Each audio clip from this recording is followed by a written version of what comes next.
Boa noite a todos. Estamos aqui de volta, dando sequência ao módulo de contos e narrativas. A gente sempre começa oferecendo a Deus esse curso, né?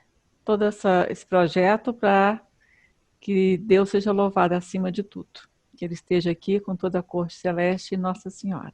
Amém. Bom, hoje a gente vai começar com Pinóquio. Minto. O Rei Leão. Vocês acharam que é Pinóquio, né? Não, hoje é Rei Leão, já acabamos Pinóquio.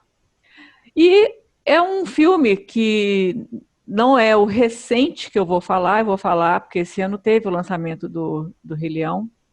Vou falar da primeira versão, 1994, acho que foi em julho de 94. E a desse ano, existem algumas diferençazinhas, mas ele é muito interessante em termos de esse entendimento psicológico, todos os arquétipos que a gente vem falando desde o início do curso. A gente vai perceber ali o quê? Um leãozinho, né, que vai ter uma trajetória de maturidade não muito fácil até chegar a ocupar o lugar do pai que morreu, que é o Mufasa.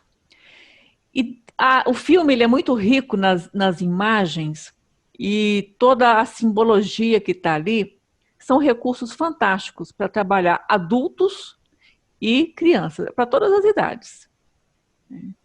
Gosto de colocar aqui que as interpretações, o que eu vou discorrer aqui, não tem nenhuma pretensão de esgotar o entendimento, as interpretações, é apenas mais um elemento que eu coloco aqui. Sigo muito aquilo que o Jordan Peterson coloca, mas tem elementos também que eu vou colocar do Chesterton e coisas também avulsas que eu vou incrementando aqui para a gente aproveitar bem a história. O filme é interessante, a primeira cena é impactante, porque ela abre com o nascer do sol, com o sol. E não são detalhes assim colocados apenas de maneira estética, não. Tudo tem um significado. Os desenhos levam muito tempo para ser elaborados, muitos desenhistas. Cada detalhe demora muito tempo para ser desenhado, colorido, né? Então, assim, nada no filme é ali um mero enfeite. Em termos desse sol, dessa representação ali, eu gosto muito do que o Jordan Peterson fala, porque ele vai levar para o lado psicológico e eu também gosto de acrescentar algo que possa nos levar ao lado cristão. Porque a gente vai ver que a gente pode interpretar também no lado cristão, além do psicológico e entendendo os símbolos. O lado psicológico do Jordan Peterson, a gente vai relembrar até a questão dos arquétipos. Porque a gente vai ver muito ali personagens que a gente trabalhou lá no início desse curso, por exemplo, Caim e Abel, no arquétipo do bem e o mal, ali no conflito entre irmãos. Então, Scar, né, ele é o irmão do rei Mufasa, os dois são leões. A gente vê nitidamente a forma como o desenho coloca a diferença entre eles. E a gente vai ver a questão do Mufasa ser um rei, ser um ideal, né? E o Scar, que está ali vivendo no mesmo local e não aceitando não ser rei. Então ele vai tramar de maneira assim malvada mesmo a morte do próprio irmão, porque ele é um leão ressentido, magoado. Então todo esse entendimento de ressentimento do ideal, do conflito entre irmãos, de Caim e Abel, que um irmão tenta matar o outro, a gente tem isso representado aí nesse filme. Aliás, outro canadense que eu gosto de falar, que é o Northrop Frye, ele já tinha falado que toda a literatura mundial, e que essa literatura também se expressa em não só em livros, né, mas em filmes, ela é um reflexo do que já está na Bíblia. A gente tem comprovado isso. Há uma similaridade também, só de curiosidade que eu vou colocar aqui, com Hamlet, do Shakespeare, em cenas assim, inusitadas do Scar, que é esse irmão malvado, né, do Mufasa, ele tá lá com o crânio, uma cena bem famosa do Hamlet, aquela cena que ele vai falar ser ou não ser, eis a questão, né? Então, e o fato de o Hamlet, o príncipe, lá na história do Hamlet, persegue, quer se vingar da morte do pai, né, que é um rei, e depois esse pai aparece na forma de um fantasma lá para orientar o filho. Mais ou menos isso vai acontecer na trajetória de quando o Scar matar o Mufasa, e o Mufasa, a gente vai ver que ele vai aparecer de alguma forma ali para o leãozinho, o filho, né, o Simba, orientando o Simba. Então tem algumas similaridades aí. E eu também vejo algumas coisas que a gente pode relacionar com o cristianismo. Então eu não vou começar falando de algumas cenas, como eu fiz com o Pinóquio, não vou fazer uma sequência, porque o filme é longo e não teria tempo para isso aqui, mas eu vou comentar algumas partes que eu achei interessantes. Então a primeira é justamente assim, o impacto, o desfecho, assim, você vai ver aquele sol, né? E nós temos ali uma montanha com uma pedra em cima, né? Uma pedra ali, como se fosse ali preparada para receber alguém que vai chegar ali, né? E vai falar para alguém lá embaixo. Então, já está num lugar alto, ainda tem essa espécie de pódio de pedra. E é interessante porque eu também gosto de fazer uns links com outros contos para a gente ir amarrando as ideias, né? A gente viu que os arquétipos eles se repetem nas histórias e tem aqui, por exemplo, nessa pedra onde o rei Mufasa vai apresentar junto com o Rafiki. Rafiki é um macaco que ele tem ele é mais velho assim, ele passa um ar de sábio, sabe aqueles sábios conselheiros do rei? Então ele é um conselheiro, ele é um guia, ele vai ser um guia para o Simba que está nascendo, né?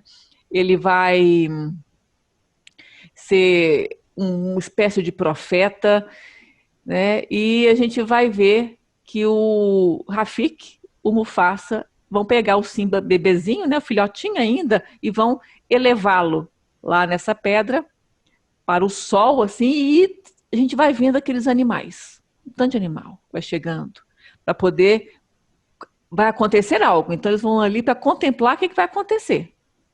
E o Jordan Peterson, ele gosta de falar o seguinte, que isso aí não é à toa, no aspecto psicológico, porque todo filme, toda narrativa, você pode ter entendimentos variadíssimos, sociológicos, psicológicos, simbólicos, assim, e cada um vai dar um entendimento, vai pender para um lado.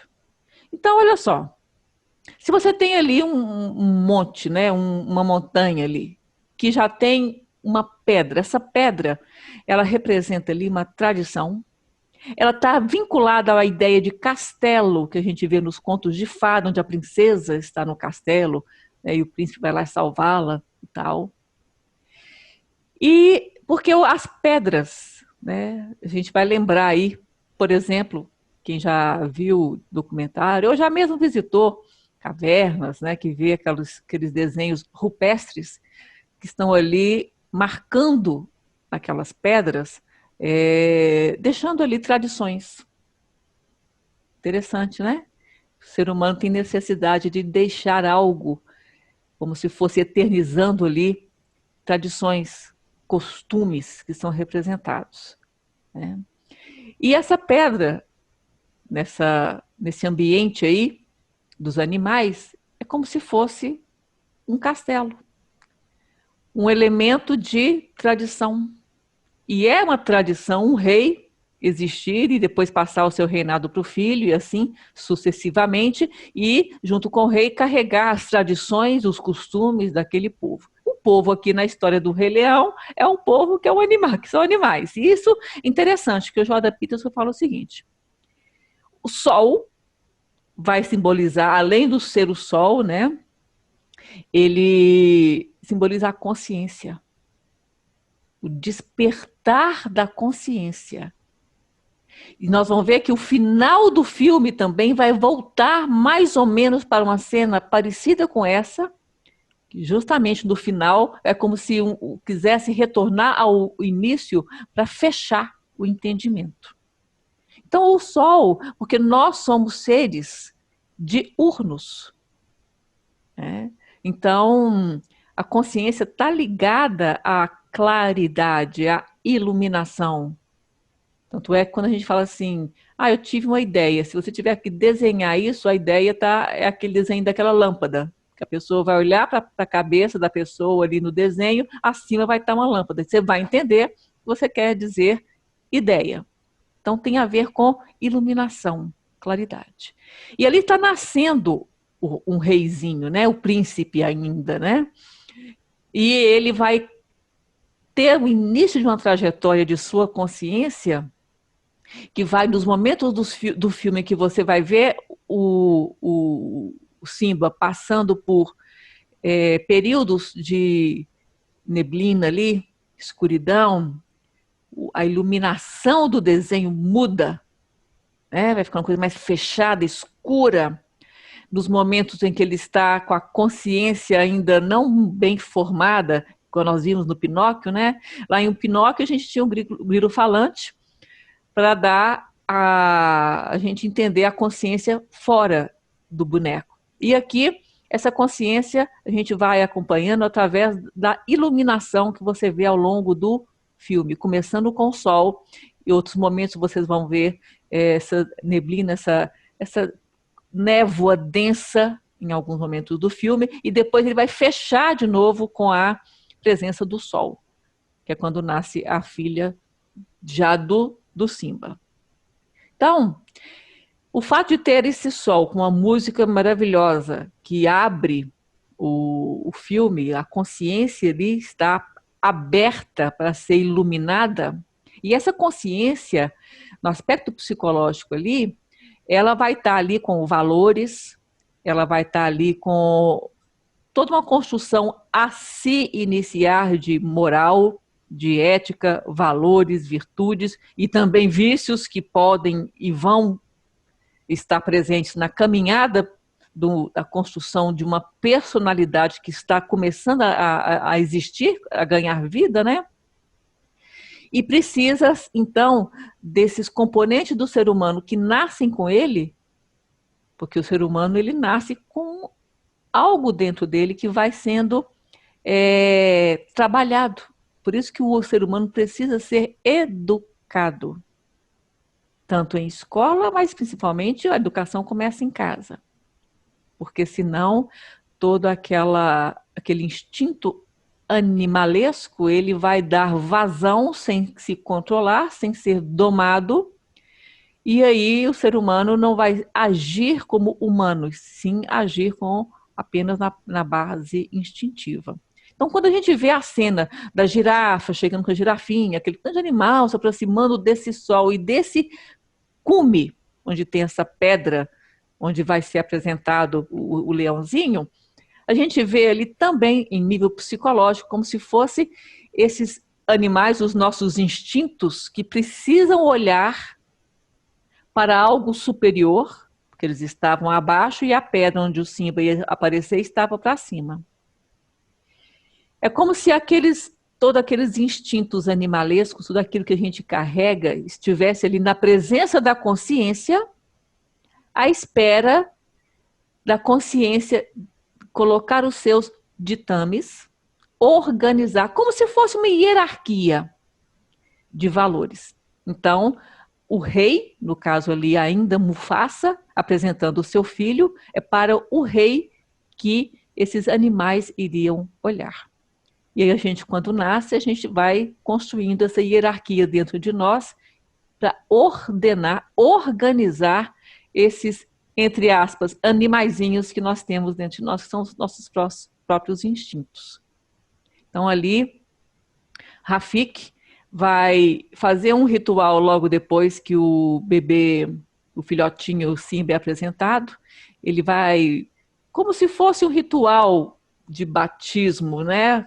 De uma certa forma. A gente não fala isso porque é animal, mas só para entender como que eu enxergo também certos traços de cristianismo ali, que se a gente for pegar a Bíblia, quando Samuel ele ungiu Davi, então, um gesto que o Rafik, que é o macaquinho, faz, ele pega algo lá e passa na testinha do Simba. Então, eu enxergo isso aí como o mesmo ato que Samuel fez com o rei Davi, que estava preparando ali Davi para ser um futuro rei. Então, ali Rafik está, nesse gesto, nesse ritualzinho, preparando o Simba, o leãozinho, para a caminhada dele como sendo o futuro rei. Outra coisa interessante, é comum, no primeiro filme da Malévola, agora lançou o 2, né? Mas no primeiro filme, a gente vai ver, e não só com Malévola, que ela tem um pássaro. Normalmente é um corvo, um abutre, algo mais para as, as bruxas, né? E as madraças más, né? Para aquelas pessoas que são do mal, geralmente quando elas têm uma ave, é uma ave também ligada a uma coisa mais negra, tipo um corvo, né, um abutre. E no caso ali do Mufasa, ele é um rei e ele também tem uma ave, o Zazu, que ele é colorido, ele não é nada assim que nos relembre algo mal. E a gente fica pensando, mas por que será? E aí o Jordan Peterson estava falando isso, que tanto que é o rei, Mufasa, que é do bem, quanto Malévola e outros personagens que têm esse pássaro também como um segundo olho não, terceiro olho, né? Que 2 nós já temos. Tanto para o bem quanto para o mal, né? Uma pessoa que está num nível hierárquico de poder, né?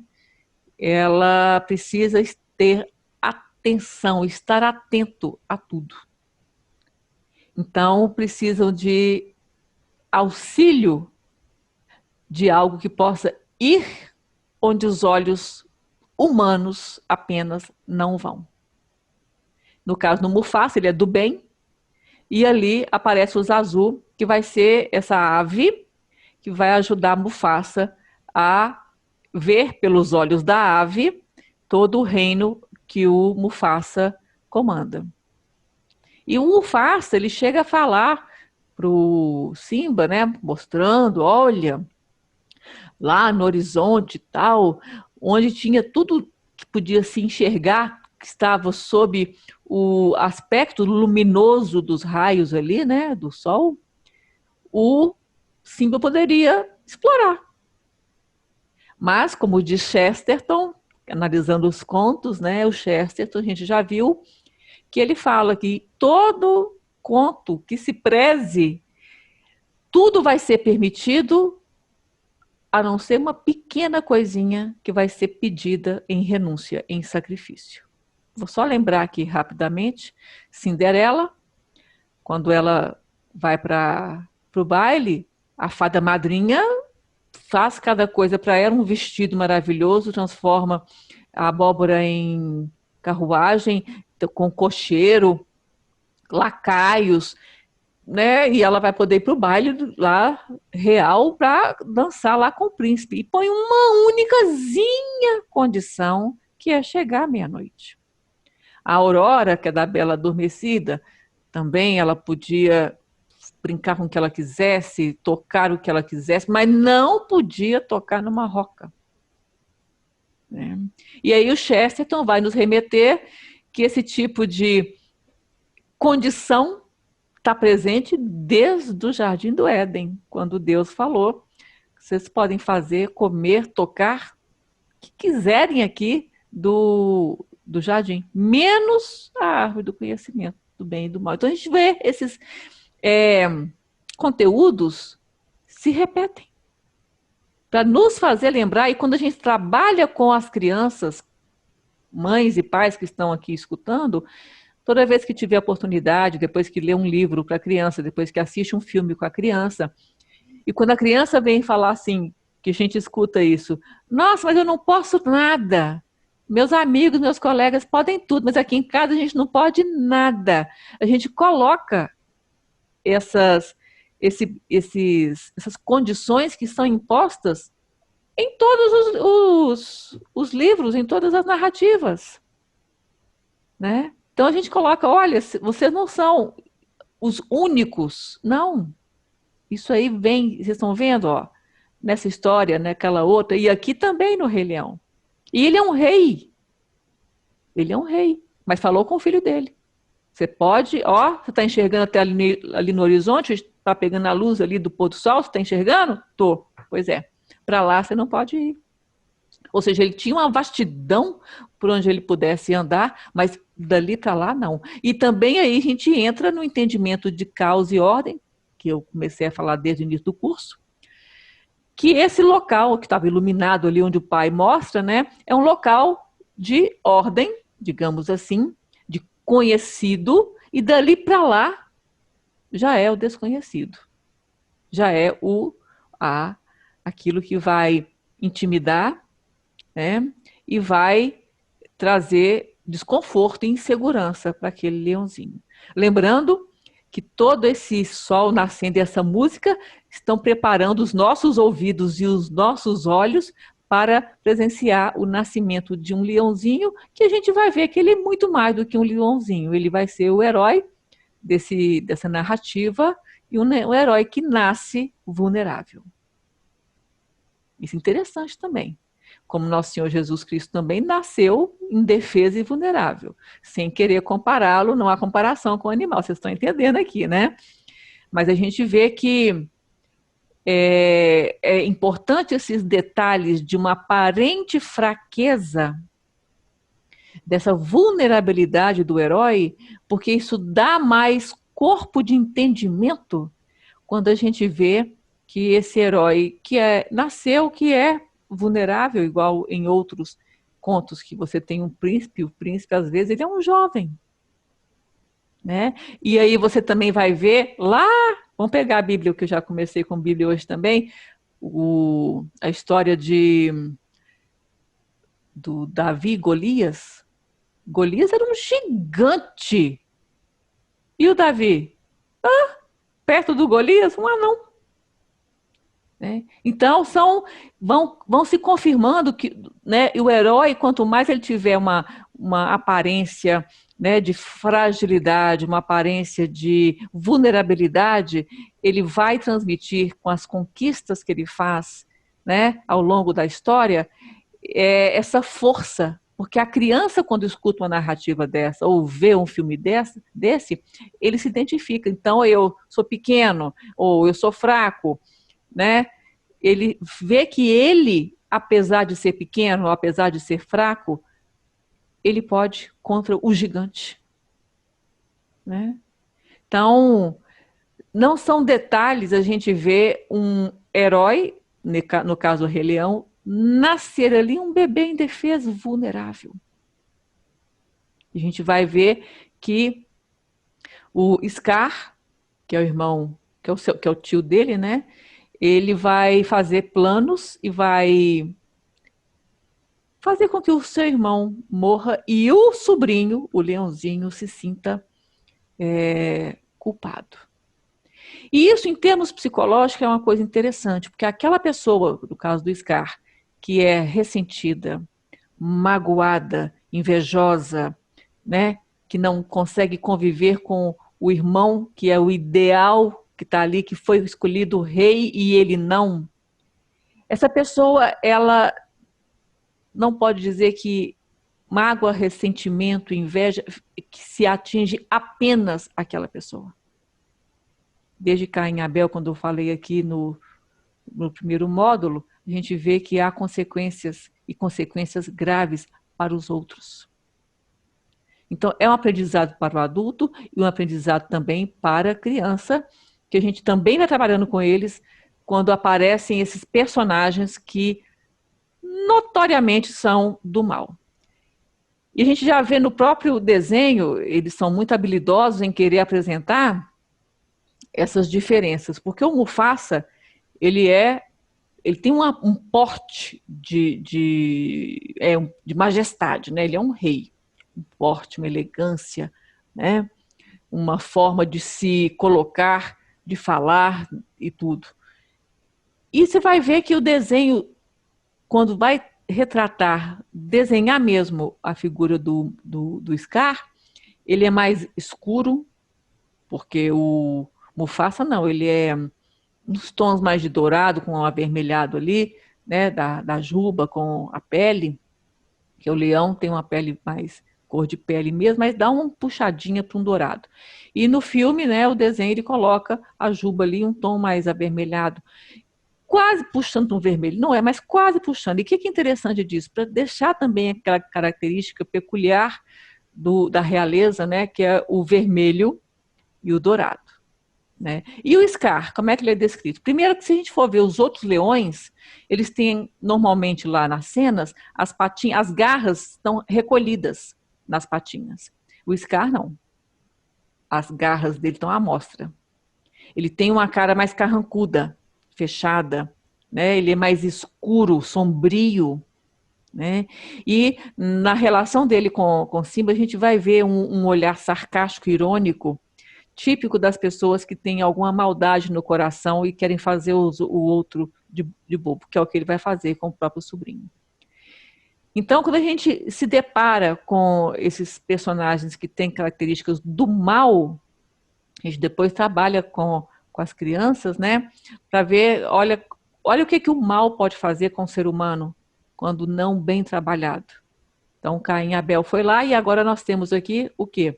O próprio Scar planejando e conseguindo matar o irmão. E o pior é que ele não só mata, ele faz com que o Simba se sinta culpado. E o Simba vai, sim, sair do reino, né? Porque ele não vai se achar mais digno, ele vai ultrapassar as fronteiras que o pai dele tinha falado para não ultrapassar. Ele vai se sentir rejeitado. E a gente vai acompanhar o psicológico dele, porque ele é filho do rei. Ele é um príncipe. Mas a gente vai acompanhar como é que ele vai se esquecer disso na trajetória dele. E uma coisa muito interessante que já abordamos no filme do Pinóquio, assim como o Pinóquio tentou assumir dentro, né, do que uma criança pode, uma certa responsabilidade indo para a escola, e tivemos personagens que quiseram desviá-lo dessa responsabilidade para ir para a vida dos prazeres, né? Vamos ver também no Rei Leão, quando ele encontrar lá o Timão e Pumba, né, o famoso Hakuna Matata, a gente vai ver que vai ser uma proposta também para o pequeno Simba viver a vida sem responsabilidades. É uma dinâmica que se vê em vários filmes e serve para os pais também alertarem os filhos e poderem conversar com eles sobre isso. Será que ele, Simba, por ter visto o pai morrer, se sentir culpado, será que isso é uma justificativa para ele poder viver a vida num Hakuna Matata? Porque aí vai passar a se considerar o quê? Vítima. Então, uma vítima vai sempre achar que alguém deve algo para ele. Pinóquio também foi assim. E é a dinâmica que a gente vê nas atitudes dos ressentidos, e a gente está vendo o Scar fazendo isso, a gente viu Caim fazendo com Abel, né? E, no caso, só para poder reforçar um pouquinho o paralelo, quando Caim matou Abel, ele estava matando o ideal que estava na presença ali era irmão, né? E aquele ideal o julgava, né?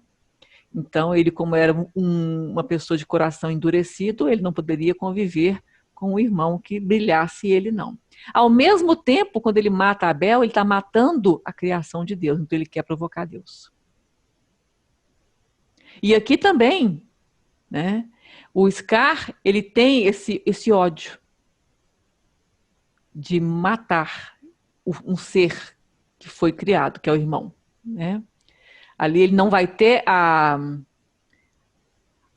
o alinhamento com o transcendente, mas a gente vê que é o mesmo tipo de ódio. Eliminar aquilo que me julga, aquilo que foi criado e que é mais perfeito do que eu. E ele vai assumir. E o Scar, a gente vai ver mais para frente, interessante que o filme coloca, ele era amigo das hienas. E hienas podem até atacar um leão, se juntar um grupinho ali, porque elas têm dentes afiados e tudo, e são ferozes. Mas o Scar se dá com elas, né?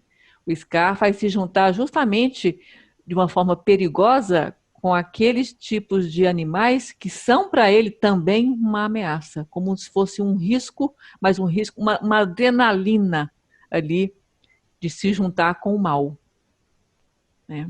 Então, o Scar vai ter esse tipo de amizade em contraste com o Simba, que vai ter amizades ali. A gente vai ver a Nala, na próxima aula, e o Timão e Pumba, que apesar de terem uma influência de fugir de responsabilidade, de alguma maneira, eles vão trazer uma certa alegria para o Simba. Mas isso não justifica querer que o Simba não tivesse responsabilidade nenhuma. E o ressentimento, além disso, ele faz com que a pessoa fique tão dura que ela não queira cuidar daquilo que precisa cuidar. Ou seja, no início eu falei do Zazu, que o Zazu é a ave que olha todo o reino do Mufasa, para Mufasa ter a atenção, né, com todo o reino, e os Zazu são os olhos para sobrevoar todo o reino e passar o recado para ele, passar um update para o rei Mufasa, porque é uma preocupação dele de cuidar. No caso, quando o Scar consegue matar o irmão e o reino ficar para ele, ele é tão endurecido, ele é tão voltado para si próprio que ele não cuida de nada. Então a gente vai ver na trajetória aí do Simba, quando ele retorna, né? A gente vai ver isso com mais detalhes na próxima aula. Ele vai encontrar o antigo reino do pai dele, totalmente largado, totalmente, entre aspas, morto, sem vida. E a gente vê como que o Scar é um ser interiormente sem vida por pequenos detalhes. Ele traz essa morte, esse descuidado para o reino quando ele assume, né?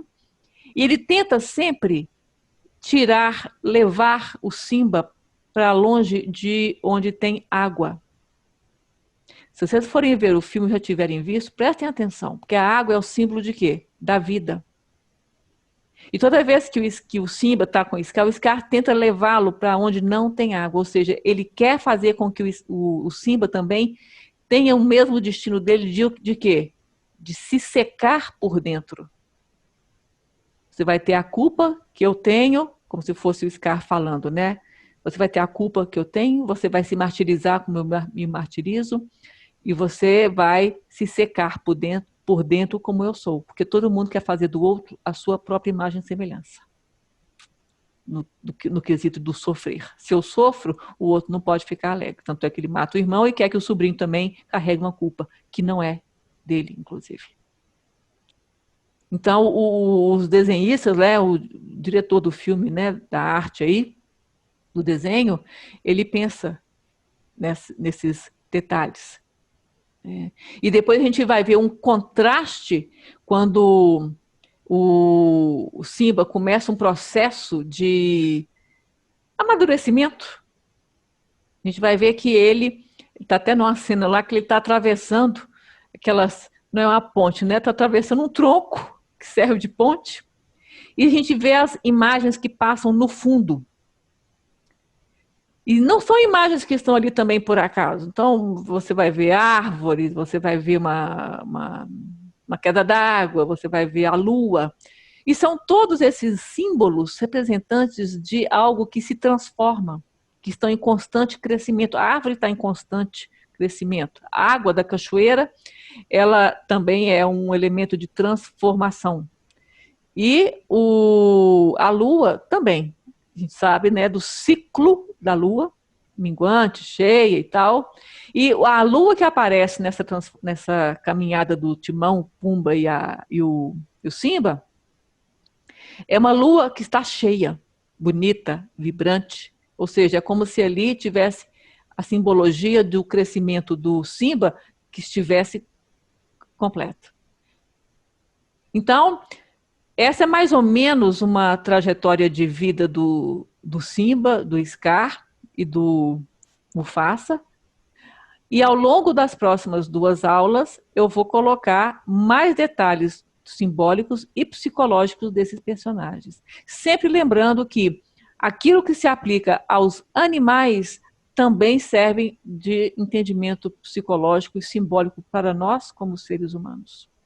Então, o Scar, o ressentimento, a inveja, o secou por dentro, nós também temos esse risco, corremos esse risco. E a gente não atinge só a nós, atingimos os outros. E atingimos o ambiente, como eu falei aqui. O Simba, ele vai conseguir essa maturidade, a gente vai ver que vai ter um elemento ali na vida dele que vai dar um start para ele, para sair da vida do bem bom, do Hakuna Matata que o Timão e Pumba quiseram propor. Então a gente tem que entender e prestar atenção nesses pontos de virada de conduta de personagens, porque são pontos de entendimento psicológico muito profundos. O Pinóquio que a gente viu nas análises anteriores, ele teve que amadurecer para poder querer dar a vida no lugar do pai, salvar o pai. Então ali é um ponto importantíssimo de amadurecimento, porque ele também queria ficar no bem bom que foi proposto anteriormente pelo gato e pela raposa e pelo aquele amigo dele lá. Né? E aqui a tendência de um reizinho ali, um príncipezinho fazer o mesmo, ficar no bem bom, e ele é príncipe, gente. E ele chega a falar com o pai dele, mas um rei não pode tudo?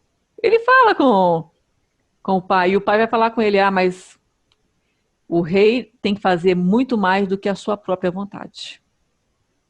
Então são ensinamentos que o Mufasa vai passando para o filho, que lá na frente a gente vai ver como que isso vai ajudar a resgatar essa trajetória, desviar a trajetória que ele estava indo do bem bom para algo mais maduro e ele conseguir restaurar esse reino. Ficamos por aqui hoje, tem muito mais coisa para a gente ver desse filme e até semana que vem, se Deus quiser. Muito obrigada.